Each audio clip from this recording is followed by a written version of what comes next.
आपके पास दो ऑप्शन है। पहला ऑप्शन है R260 रेल्स प्लस 2000 किलोमीटर प्रति घंटे की रफ्तार पर चलने वाले 12000 हॉर्स पावर के locomotive plus aluminium coaches.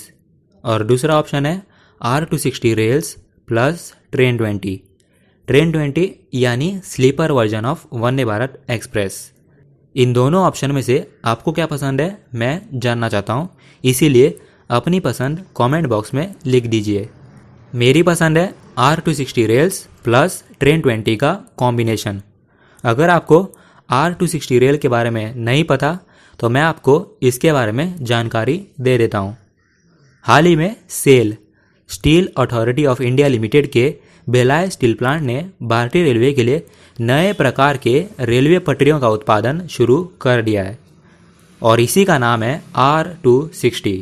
R260 का मतलब है 260 मीटर लंबी रेलवे ट्रैक। इसे स्पेशली वेनेडियम अलॉय से बनाया गया है जिससे कि ये रेल की पटरियाँ पहले से ज़्यादा एक्सल लोड और तेज़ गति को झेलने में पूरी तरह से सक्षम है। इनमें मौजूद हाइड्रोजन कंटेंट पहले के मुकाबले बहुत कम है जिससे कि इन पटरियों में बहुत आसानी से दरारें या फिर क्रैक्स नहीं पड़ेंगे और बार बार मेंटेनेंस करने की भी ज़रूरत नहीं होगी। बताया जाता है कि इसके जो स्टैंडर्ड्स है वो यूरोपियन स्टैंडर्ड से बहुत ज़्यादा सख्त है, यानी यूरोपियन देशों में जिन पटरियों का इस्तेमाल होता है उससे कहीं ज़्यादा बेहतरीन है R260 रेल्स। लंबाई 260 मीटर होने की वजह से जब 1 किलोमीटर लंबे ट्रैक्स बिछाए जाएंगे तब सिर्फ 4 जॉइंट्स की ज़रूरत पड़ेगी। जी हाँ, सिर्फ 4। अगर हम मौजूदा रेलवे ट्रैक्स के बारे में बात करें तो 1 किलोमीटर लंबे ट्रैक्स बिछाने के लिए 76 जॉइंट्स की ज़रूरत पड़ेगी। जी हाँ, 76 जॉइंट्स, क्योंकि मौजूदा रेलवे ट्रैक्स की लंबाई सिर्फ 13 मीटर होती है। इसलिए हमारी ट्रेन की जो गति है वो 110 से लेकर 130 किलोमीटर प्रति घंटे की रफ्तार तक ही सीमित रहती है। पर अब जब R260 रेल्स आएंगे तब हमारी ट्रेन 160 से लेकर 200 किलोमीटर प्रति घंटे की रफ्तार पर बड़े आराम से चलाई जा सकेंगी। शुरुआत में मैंने आप सबको अपनी पसंद बताई थी और हो सकता है कि अभी तक आपने अपनी पसंद कमेंट बॉक्स में लिख दी हो। अगर नहीं लिखी तो जल्दी से लिख दीजिए, क्योंकि आज हम भारतीय रेलवे के भविष्य को डिकोड करने वाले हैं। अच्छा सुनो, सब्सक्राइब करते वक्त घंटी बजा देना ताकि प्लेटफॉर्म पे आने वाली नई ट्रेन मिस ना हो। भिलाई स्टील प्लांट ने 30 जून को R260 का पहला स्टॉक भारतीय रेलवे को सौंप दिया है। वेस्ट सेंट्रल रेलवे के जबलपुर डिवीजन में खाना बंजारी नाम का एक जगह है, वहाँ इन रेलवे ट्रैक्स को सप्लाई किया गया है। अगर आप में से किसी को भी पता है कि इनका इस्तेमाल कहाँ होने वाला है तो कमेंट करके बताइए। मुझे लगता है कि इनका इस्तेमाल सबसे पहले शायद डेडिकेटेड फ्राइट कॉरिडोर में किया जा सकता है, क्योंकि वहाँ डबल स्टैक कंटेनर्स को ऑपरेट किया जाना है। और दूसरा, जहाँ सबसे ज़्यादा रेल ट्रैफिक हो उस रूट पर इनका इस्तेमाल किया जा सकता है।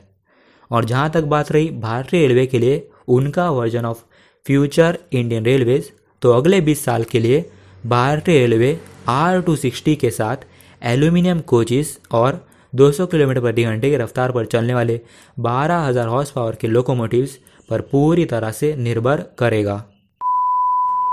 जैसा कि आप सबको पता होगा कि भारतीय रेलवे बहुत जल्दी 10,000 हॉर्स पावर और 12,000 हॉर्स पावर के पैसेंजर लोकोमोटिव्स बनाने वाले हैं।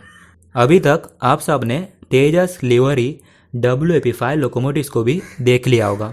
2 लोकोमोटिव्स बनाए गए हैं जिनको पुश पुल मोड में ऑपरेट किया जाना है और दोनों साथ मिलकर 12,000 हॉर्स पावर का आउटपुट देंगे। पर क्या 16 कोचेस या 22 कोचेस वाली ट्रेन को 12,000 हॉर्स पावर का आउटपुट की ज़रूरत है? और जहाँ तक बात रही WAG12 की, तो ये अकेला लोकोमोटिव 118 वैगन्स को खींचने की क्षमता रखता है। पर पैसेंजर ट्रेन्स में मेरे हिसाब से सिर्फ 16 या 22 कोचेस होते हैं।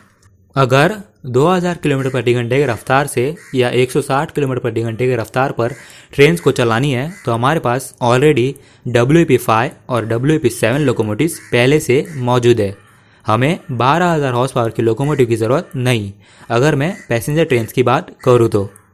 और जहाँ तक बात रही एक्सेलरेशन और डी एक्सेलरेशन की, तो भारतीय रेलवेज को भी पता है कि ट्रेन सेट से ज़्यादा अच्छा एक्सीलरेशन और डी एक्सीलरेशन ना तो आपको 12,000 हॉर्स पावर का लोकोमोटिव दे सकता है और ना ही पुश पुल मोड में चलाए जाने वाले लोकोमोटिव्स। 20 साल पहले हम ICF कोचिस में सफ़र करते थे, आज हम LHB कोचिस में सफ़र करते हैं और आने वाले समय में हम एल्यूमिनियम कोचिस में सफ़र करने वाले हैं। जी हाँ, ट्रेन 20 नहीं, ट्रेन 20 अगले 20 साल के बाद आएगी। अगर नहीं तो फिर भारतीय रेलवे से मेरा एक सिंपल सा क्वेश्चन है, LHB के बाद हम एल्यूमिनियम कोचिस की तरफ क्यों बढ़ रहे हैं? हाल ही में MCF रायबरेली ने कोरियन कंपनी के साथ एल्यूमिनियम कोचिस बनाने के लिए एक कॉन्ट्रैक्ट साइन किया है, जिसके बाद आने वाले समय में रायबरेली में 2024 तक 500 एल्यूमिनियम कोचिस बनाए जा सकते हैं। एल्यूमिनियम कोचिस हो या फिर कोई और कोचिस, R260 रेलवे पटरियों पर भी इनकी जो औसत रफ्तार है वो 160 किलोमीटर प्रति घंटे की रफ्तार के ऊपर नहीं जाने वाली। अब आप बोलोगे कि ट्रेन सेट कौन सा 200 किलोमीटर प्रति घंटे की रफ्तार पर चलेगी। जी हाँ, ट्रेन सेट भले ही 200 किलोमीटर प्रति घंटे की रफ्तार पर ना चले, पर ट्रेन सेट्स 180 किलोमीटर प्रति घंटे की रफ्तार पर बड़े आरामी से चलाई जा सकती है।